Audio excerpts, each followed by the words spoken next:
Hey guys, this is Shadowq, and today I wanted to make a Geb tutorial video for you guys. So I'll first start by going over all of Geb's abilities. Uh, his passive makes crits only deal 25% additional damage to Geb rather than the normal plus 100%. His rollout is a move that makes him go a lot faster, and eventually gives him CC immunity after rolling for a certain amount of time. It also knocks back if he's CC immune, otherwise it slows 30%, plus it does a decent amount of damage. His knock is his main wave clear move, and it does more damage the closer targets are to him when he uses it. His shield cleanses CC, which is really important, and it also absorbs damage for a certain amount of time after you use the shield. And his ult stuns the target and does damage based on their current percentage of health. So this will deal more damage against somebody who is at 100% health than if they were at 50% health. So it's based on current health, not total. So let's go over the abilities one by one. First off, the roll. There are a couple ways to use it. The most obvious is just rotating from place to place, but I'll go over some of the less obvious things. First off is if you're just on somebody already in a fight, and you don't need to escape, you're actually being aggressive, you can actually just use a melee range roll just to slow them, like literally just in melee range. There's nothing wrong with that. That's actually really common. It's a really good thing to do. But if you want to maximize damage for a bit, you can actually auto-attack right before and right afterwards, since the roll cancels the animation of the auto-attack. So just watch closely, because I'm going to auto-attack, then roll, then auto-attack right again for a bit of extra damage. See, those two auto attacks came out like almost instantly after the roll hit. It's really, really easy to do that. Just practice it a couple times. So I'll do it one more time to show you guys. It'll be really quick, so pay attention. It's auto attack, one auto attack. See, those two numbers appeared almost instantly to each other, and that's so much extra free damage. Next, let's go into how to use your roll to knock people back. And of course that happens after you gain CC immunity, and that happens after a certain amount of time, but sometimes you can't roll into a fight for that long and become CC immune because either someone will block you or you can't afford to take that amount of damage. So there's actually a trick that you can do. If you're not completely in the middle of a fight, you can just roll into a wall for a few seconds and get CC immunity, then go in as soon as you're immune, knock him back. It's really simple to do. Takes a bit of getting used to, but it's a good trick that you can use a lot in team fights. It's really, really helpful sometimes because it's just a free CC that you wouldn't have otherwise. Super simple. Just like that. Next I'm going to go over the two. Hopefully the wave's here in time. Just died, so one should be respawning really quickly. But basically, what's really important to note on wave clear with your two is whenever you use your two, you're probably going to hit someone else on the enemy team. And when that happens, you aggro the archers. So as soon as you use your two, you need to back off. If you don't back off right away, you're going to tank the archers, and that's pretty much bad. There are times where you do want to be aggressive, but in general, you just want to use your two and then back off. Also, there's a difference between using your two like here and here. It does way more damage if you do it here, because then it hits for more damage, because it does more damage the closer it goes. So here's how it would look typically. Assuming all the melee were up, you just do it like here, back off, and then that's good. You keep backing off until the archers are no longer on you. So that's just easy wave clear, not much else to that. It's pretty simple. Additionally, your 2 is a really unique move. It's a knock-up. So that means you can't beads if you're mid-knock-up. And I'll get to how you use it with your ult in a sec. But sometimes you actually do want to knock up instead of ulting first, because they can't beads it. So when somebody is absolutely guaranteed dead and you don't need to use the rest of your kit for damage, just knock up first, because then they can't beads in reaction and escape in the way they shouldn't have. And I'll show you guys wave clear one more time real quick. Just simple like that. Next I'll really talk about the shield a little bit. It's kind of hard for me to show this in something like jungle practice, but I'll try to explain it the best I can. And the biggest thing that people mess up on with the shield is that they shield before any crowd control hits. And one of the strongest parts of the shield is just its ability to cleanse CC.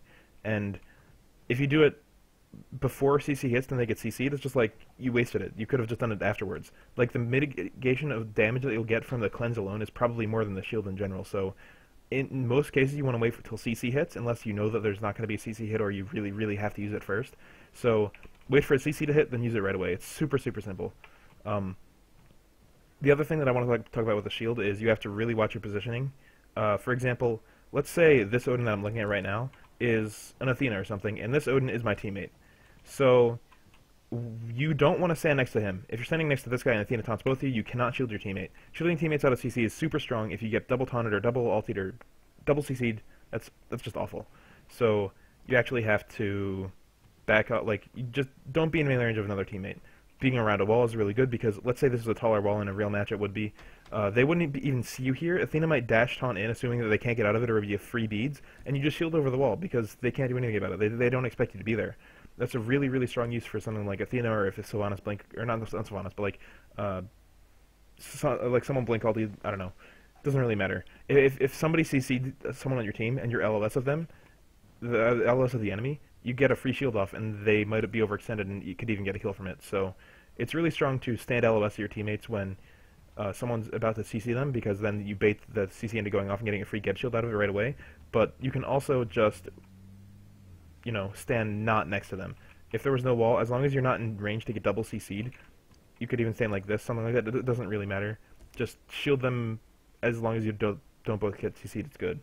The final thing I'm going to talk about is just like how to do your full combo on a single person, and it's going to take a little bit of time since actually no, this is live client. This is live client, so I can use the beads trick to get full CDR again. So the full combo is you auto attack, alt, auto attack, knock, wait for the stun to end, then knock up, auto attack, roll, auto, like basically every time you use an ability you want auto attack before and after it, and you also want to wait until the CC ends to use the next one. So we're going to wait for the Cataclysm stun to end before we use the knock up, wait for the knock up to end before we use the slow. And the reason you do it that way is it just extends the CC duration the longest, and it's kind of the best. So there's also another thing that you have to worry about is how long the stun duration is, because as you rank up the ult, it actually increases the stun duration. So you have to really pay attention to how long the stun lasts. So we're going to Cataclysm, then knock up, and then slow as soon as they land. So we're not going to do auto attacks to make it simple at first. So we'll just Cataclysm, wait for that to end, knock up, wait for that to end, slow. It doesn't have to be perfect, but basically the better you chain it, the more they're CC, the more damage your teammates get off. It's just better that way. We're going to use a beads trick here to just get everything off cooldown again. So don't mind this. We're just going to get my ult off cooldown again. And this time we're going to do it with auto attacks. So what we're going to do this time is we're going to auto attack in between every single move. Pretty simple. Not really too much else to say there. There's only one other thing that I want to show with the ultimate is how you're hitting it when you're hitting multiple people, and that's going to be a little bit harder to show since there's not going to be two enemies really near each other. Maybe I can aggro Robot, but I think it's kind of a waste of time. So we'll just I'll just try to talk about it in a different way. So what I'm going to do is I'm going to pretend that I'm ulting two people. Let's say Odin's here and someone else is right here. So there are two people, and I start ulting here. And I want to knock up both of them, but I can't because they're on opposite sides of each other. I just can't knock up both of them. So what you do is, instead of like worrying about auto attacks, you just ult, go on the other side, knock up both of them. Because if he was right there, it would knock up both of them. And that's a really, really important trick to do most of the time because it gets you more CC, more damage. Really, really good overall. Finally, I'm going to show you the ult when I'm max level because that'll be the longest duration of Cataclysm, and it'll show you how long you can really wait to maximize the CC chain duration.